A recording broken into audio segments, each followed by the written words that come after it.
Hello guys, how's it going? Well, if this is your primary episode, I think you should watch the previous ones first.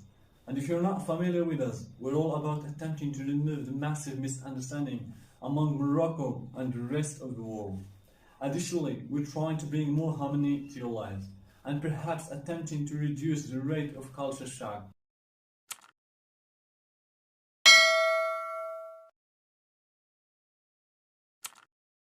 Based on my humble experience over the years, I've come across plenty people who hold so many incorrect ideas about Morocco and its culture.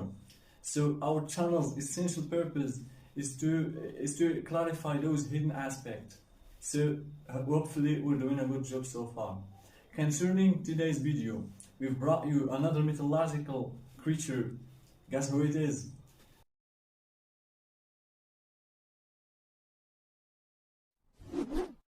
Time's up. It's the legendary Aisha Kandisha. So stay tuned.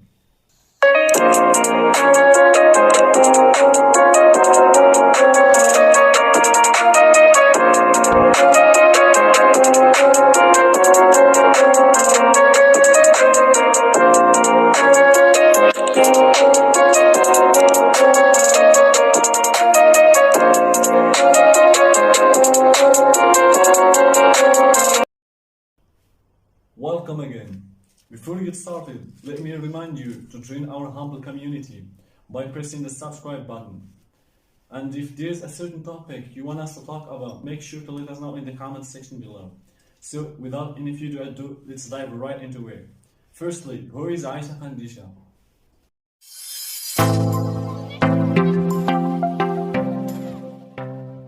She is a mythological figure in the Moroccan folklore, even though if some people believe that she wasn't fictional. She is one of the multiple folkloric characters that are similar to Jinn, but has a distinct personality. She is typically depicted as a beautiful young woman who has the legs of a hoofed animal.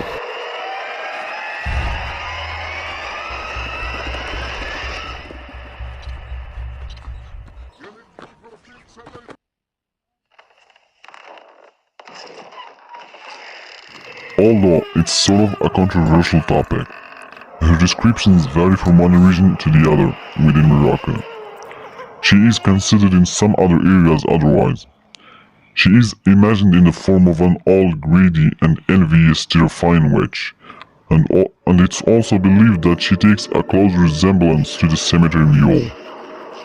Aisha Kandisha, or the Lady of Swamps, generally thought to live in the abandoned places near water sources. Regardless that there might be a possible provision of the title of this noble lady, in this part we're gonna talk specifically about her descent and origin. So next coming up, the origin of this legend.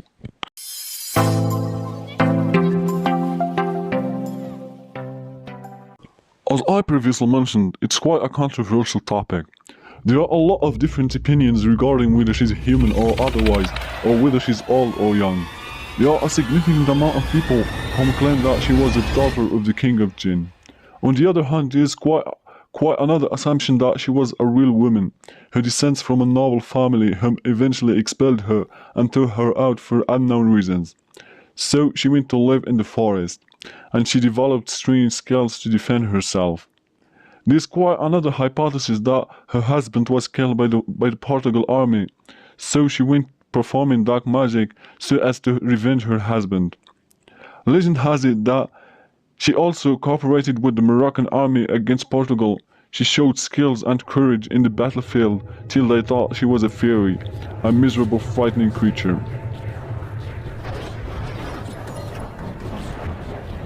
Now we're gonna be moving to recognize her methods to satisfy her constant hunger.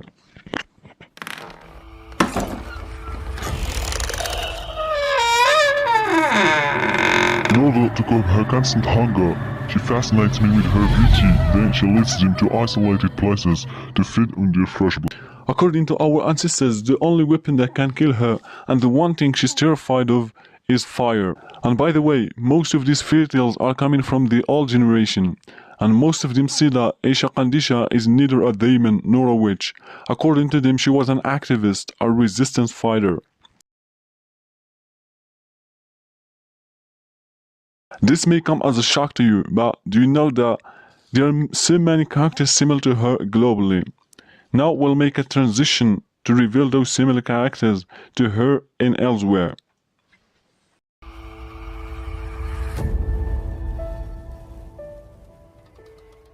Surprisingly, there are myths similar to the legend of Aisha in other countries' heritage, such as in the Middle in the Arabian Gulf, and the legend of the Tall Mount in Japan, etc.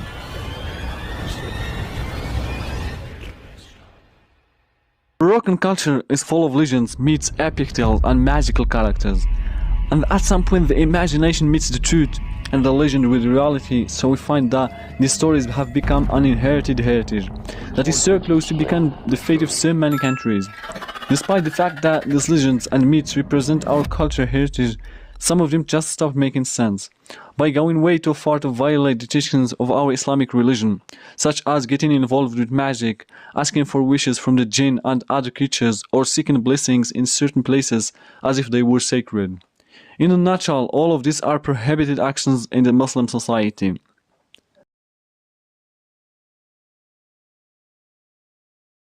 That was the whole all for today's episode. As usual, don't forget to leave your opinion regarding the matter in the comment section below. And of course, don't forget to subscribe our channel and to turn on the notifications so that you get to see our future videos. Thank you so much for watching and see you in the next video. Bye for now.